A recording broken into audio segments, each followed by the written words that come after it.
Radio Aléo et les élèves de terminale Bac Pro SAPAT de la MFR de Pont-de-Vel s'engagent pour lutter contre les discriminations.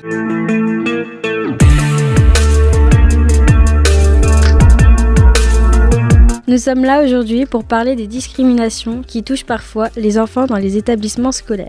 Discriminer quelqu'un est le fait de traiter différemment des personnes en raison de certains critères comme l'apparence physique, le genre, l'orientation sexuelle, la religion ou l'origine. Dans les cas extrêmes, cela peut conduire au harcèlement scolaire, c'est-à-dire des violences verbales, physiques ou psychiques répétées à l'encontre de certains élèves. Comment réussir à gérer ce problème au quotidien ? Pour en savoir plus, nous accueillons Aurélie Moreto, directrice de la MFR de Pont-de-Vel. La MFR de Pont-de-Vel accueille 190 élèves de la 4e au CAP.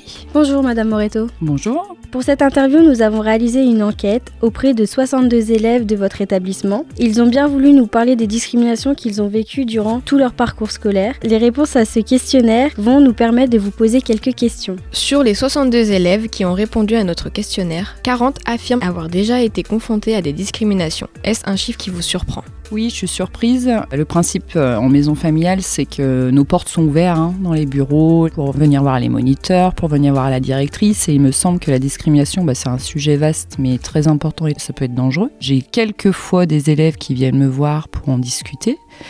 Mais le chiffre fait peur. Donc ça veut dire qu'il faut qu'on creuse le sujet et qu'on trouve des outils pour justement déceler ces problématiques, puisque oui, ça fait un gros nombre. Plus de la moitié des élèves qui ont répondu au questionnaire trouvent que les discriminations sont nombreuses à la MFR.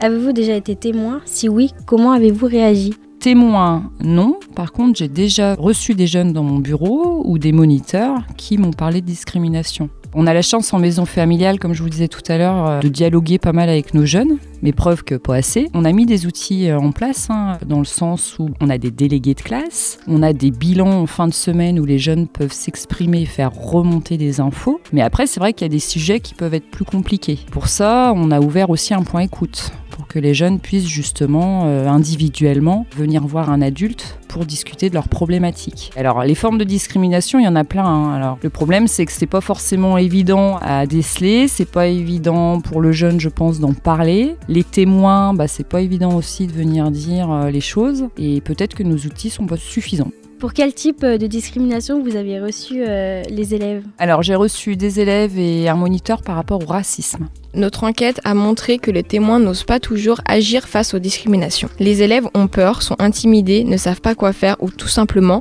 ne connaissent pas la victime. À votre avis, que faudrait-il mettre en place pour les aider à avoir une bonne réaction ? Alors l'idée, quand les jeunes arrivent en maison familiale, les apprenants, moi j'ai envie qu'ils se sentent bien, et déjà pour pouvoir dire les choses, il faut avoir confiance aux personnes qu'on a en face de nous, et le climat de confiance est super important. Et en début d'année, il me semble important que les jeunes justement prennent confiance envers l'équipe pédagogique, et pas que pédagogique, aussi l'ensemble de l'équipe de la maison familiale, la maîtresse de maison, les surveillants, etc.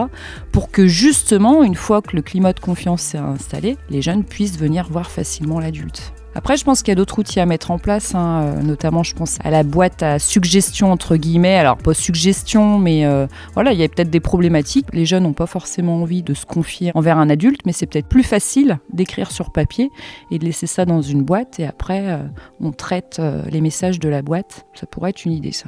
Certains élèves qui ont répondu au questionnaire pensent qu'en cas de discrimination, il est peut-être utile d'en parler à un adulte. Qui doit-on consulter à la MFR ? Comme je disais tout à l'heure, à la maison familiale, on a le point écoute. Donc c'est une personne qui vient en soirée. Donc ça peut être plus facile pour le jeune de voir quelqu'un de l'extérieur. Donc c'est Christine Nunes. Sinon, ils ont leur responsable de classe. En fait, ils peuvent, dès le début d'année, on dit bien qu'on peut s'adresser à n'importe quel adulte au sein de la maison, que les portes sont ouvertes. Il n'y a pas de référent par rapport à cette problématique, mais on peut aller aussi bien voir la maîtresse de maison que la direction, qu'un moniteur, que le cuisinier, quelqu'un envers qui on a confiance et avec qui ça passe bien.